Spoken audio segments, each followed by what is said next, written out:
Tonight's case takes us inside a hospital, a place built on mercy. But behind one nurse's gentle smile hid a dangerous obsession, a hunger for admiration so powerful it blurred the line between comfort and killing. Families called her the angel of room 9, but when the truth surfaced, they learned angels can fall, and some don't carry wings, only a syringe. Welcome back to Shadows of Justice, the channel where trust is tested, secrets unravel, and ordinary lives hide extraordinary darkness. If you're new here, hit that subscribe button, because tonight's story will make you question the very people we're taught to trust the most. St. Mary's Hospital stood at the edge of the city like a quiet sentinel, its brick walls worn, its windows catching the fading light of afternoon. Inside, the air smelled faintly of antiseptic and flowers, a delicate attempt to mask the inevitability that lingered in every room. The corridors were hushed, broken only by the soft hum of monitors and the distant murmur of whispered prayers. It was a place where time slowed, where life and death danced in a fragile equilibrium. And in this fragile world, Evelyn Shaw moved with purpose. She was 35, quiet, composed, and meticulous, with a presence that seemed to radiate calm. Nurses often remarked that she had the touch, an unexplainable ability to soothe the dying, to ease the ache in grieving families, to make the unbearable slightly more bearable. Room 9 was her domain, the space where miracles were whispered about behind closed doors. Her patients called her the angel of room 9, and it wasn't just idle praise. Families swore that under Evelyn's care, their loved ones smiled brighter, lingered longer, even defied the odds stacked against them. She sang to the fragile, brought them fresh flowers on dreary mornings, and held hands with the trembling, whispering words of comfort no one else dared to say. Yet behind Evelyn's soft smile, behind the tender gestures and gentle reassurances, there was a different kind of hunger, quiet, insatiable. It was a hunger not for food, or power, or wealth, but for importance, for the kind of reverence that came from being the one everyone looked to as a savior. In her mind, hope had a name, and that name was Evelyn Shaw. Her early days in palliative care had been marked by simple compassion. She learned the routines, understood the medical charts, and memorized the complex dance of administering comfort in tandem with medicine. But as she grew comfortable, she began to notice something. People didn't just notice her presence, they needed it. She noticed it in the tear-streaked faces of grieving children, in the grateful smiles of elderly spouses, in the relief that softened tense lines around the eyes of family members. Each thank you was a spark that ignited something deeper inside her. The feeling of being indispensable, of holding life, even briefly, in her hands was intoxicating. Her first small acts of fabrication were almost invisible. One night, she told a family their father had spoken their names before passing, even though he hadn't. Another time, she whispered to a daughter that her mother had regained consciousness just long enough to ask forgiveness. Each lie was carefully measured, delicate as a breath. The families wept, grateful for closure, unaware that hope had been manufactured. To Evelyn, these were acts of mercy. She rationalized them as kindness, as giving people the comfort they craved in a world too often defined by loss. But slowly, almost imperceptibly, the line between kindness and control began to blur. Word of Evelyn's miracles spread like wildfire. Local newspapers picked up her story. Headlines read, "The Angel of Room 9, Nurse Who Defies Death." Families say patients thrive under care of compassionate nurse. Within the hospital, admiration turned into something bordering on worship. Colleagues sought her guidance. Doctors deferred to her instincts. Families requested her by name, arranging visiting hours around her shifts. Even the administration, thrilled by the positive attention, began to tout her presence as a selling point for St. Mary's Hospice. Donations increased, public perception soared. And Evelyn, she felt it. That electric rush of control, the subtle thrill of knowing that life itself seemed to bend slightly in her direction. Each grateful glance, each whispered acknowledgement fueled a growing obsession, the idea that she could, in fact, bend mortality. Yet the emptiness remained, gnawing quietly beneath the surface. Praise and adoration filled one corner of her heart, but another corner, darker and hollow, whispered a question she dared not answer. What if I am not enough? What if my miracles fail? It began with subtle manipulations, slightly adjusting charts, exaggerating patient progress, arranging moments to maximize the effect of her comforting lies. Each small act went unnoticed, dismissed as human error or the unpredictable nature of illness. But for Evelyn, they were proof of power, the ability to influence life, to orchestrate hope itself. And like any addiction, it demanded more. Simple comforts no longer satisfied her craving. She began to time miracle moments carefully, ensuring the right family member was present, that the nurse's station noticed, that the public relations angle would shine if anyone discovered. It was no longer just about compassion. It was about validation, influence, control. The hospital corridors hummed with quiet efficiency. Yet beneath the antiseptic sheen and clinical routines, a storm was gathering.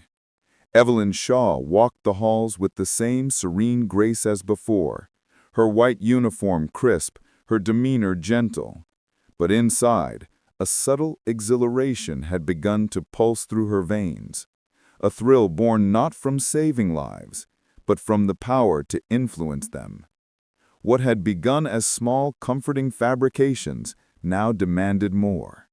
Evelyn realized that her actions could shape reality, or at least the perception of reality.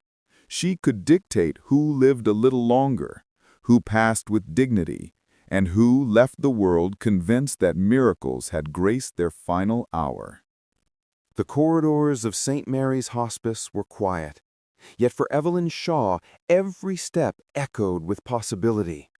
The soft squeak of her shoes against polished linoleum, the muted beeping of monitors, even the faint rustle of nurses' scrubs, it all became part of a rhythm she could orchestrate. She moved through the hallways like a conductor leading an invisible symphony, each patient a note, each chart an instrument, each family's hope a crescendo waiting to be shaped. It had started innocently enough. A comforting word whispered to a grieving daughter, a small lie about a father's last conscious moments, a story about a patient smiling when they were truly asleep. But the applause of grateful families, the awe of colleagues, and the quiet admiration from hospital administrators created a new craving inside Evelyn. Control, not just of comfort, but of reality itself. Evelyn began to experiment, testing the limits of her influence. She adjusted charts subtly, showing small improvements where none existed. She timed her miracles for maximum effect, when a relative could witness a fleeting smile or a patient's vitals briefly stabilize. Sometimes she even whispered stories of recovery, knowing families would repeat them, unaware that she was fabricating the truth. She reveled in the attention. Staff would comment, almost reverently, "Patients seem to thrive when she's here." Local newspapers ran soft human interest stories. The angel of room 9, they called her. For Evelyn, the thrill wasn't just in admiration. It was in the power to bend reality, even momentarily, to fit her design.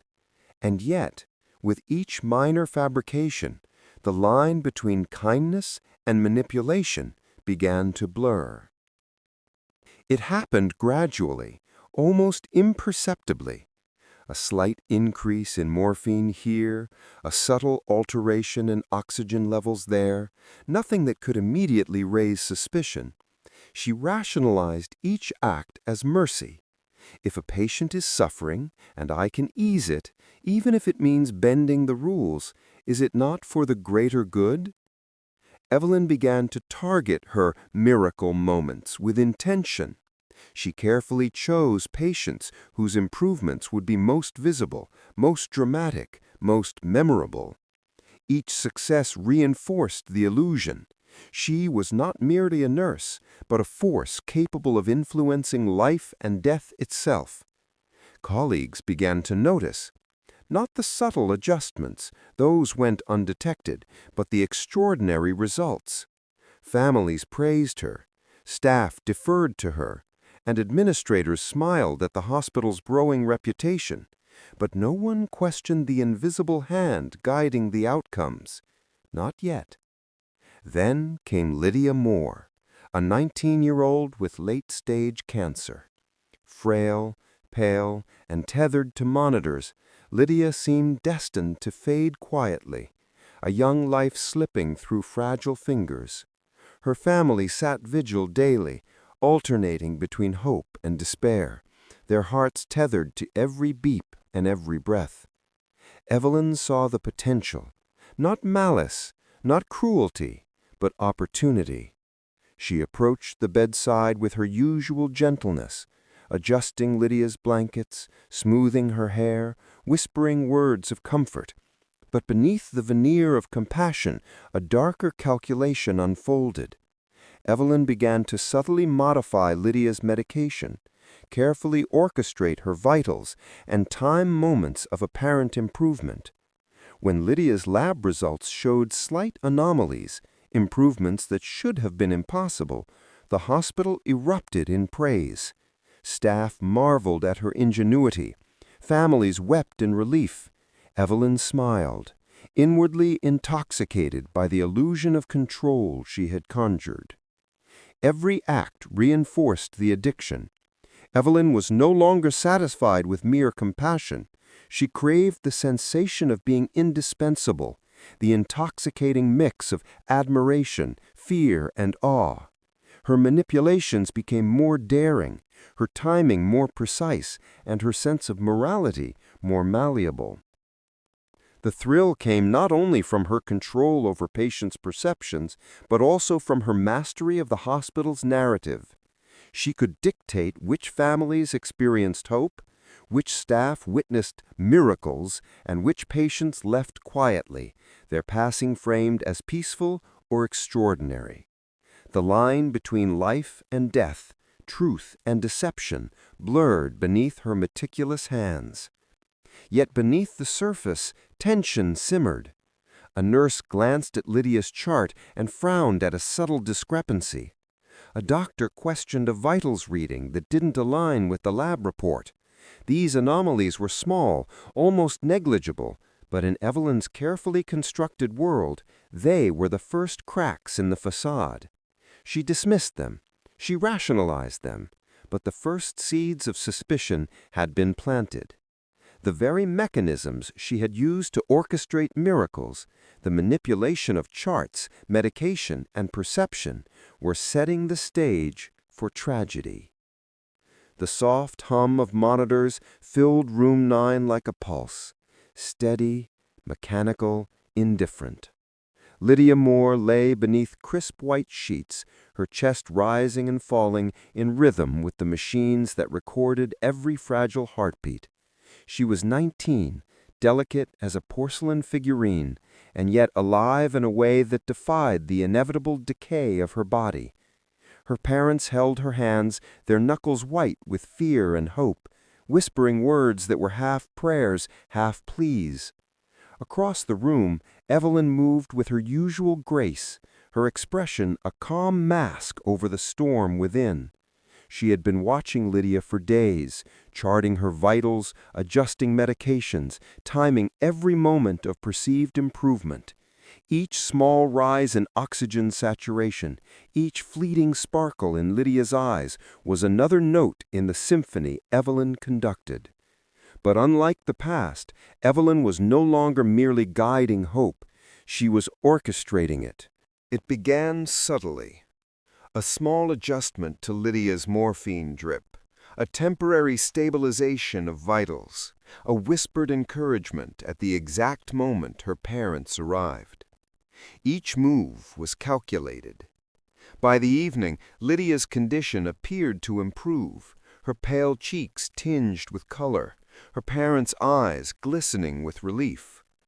The nurses in the hallway paused, astonished by the sudden turnaround. "Look at her," Evelyn said softly, smoothing Lydia's hair. "She's fighting." The family wept, clutching each other as if relief could reverse the inevitable. To them, Evelyn was a miracle worker. To Evelyn, this was a validation, a drug that coursed through her veins with the intensity of power. And yet, beneath the veneer of hope, the foundation was rotten.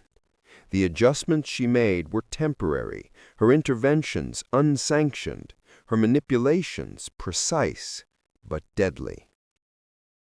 Evelyn's actions had begun to escalate. She altered charts to suggest improvements that didn't exist, recorded vitals that were fabricated, and administered doses of medication just shy of lethal thresholds, all to create the illusion of miraculous recovery. Her calculations were meticulous. Every intervention had a margin of safety, at least in theory. But theory could never account for the unpredictable fragility of a 19-year-old with end-stage cancer. That night, as Lydia slept fitfully, Evelyn made her final adjustment. The morphine drip was increased slightly, an amount she rationalized as comfort care, a mercy to ease pain and bring closure. In her mind, it was still benevolent, but life is rarely that simple. 2 hours later, Lydia's monitors alarmed, a harsh, screaming note in the otherwise silent ward. Evelyn was there immediately, but it was too late. The oxygen saturation plummeted, her heart rate flatlined. The attending physician arrived moments later, confusion etched on his face as he scanned the charts and medication logs. Something wasn't right. The levels on Lydia's IV did not match what had been recorded.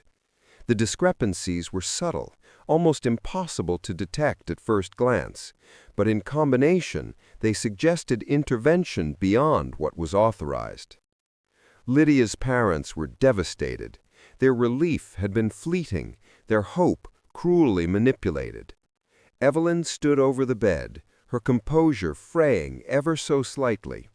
She murmured words of comfort as the medical team tried in vain to stabilize their daughter, but inside, a storm raged. She had miscalculated. Word of the incident reached hospital administrators quickly. A quiet review of logs, medications, and patient charts began. Nurses whispered in the corridors, unsure what to say, unsure whether Evelyn's brilliance was genuine or dangerous. Small inconsistencies, minor chart errors, slight deviations in dosage sparked curiosity. For the first time, Evelyn felt a flicker of fear.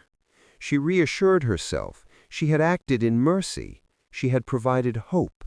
The family had been comforted. In her mind, she was still the angel. But the cracks in her carefully constructed illusion had begun to show. If you are new here, like, subscribe, and turn on the notification bell. To keep following, check link in the description below. This is Shadows of Justice. Thanks for watching.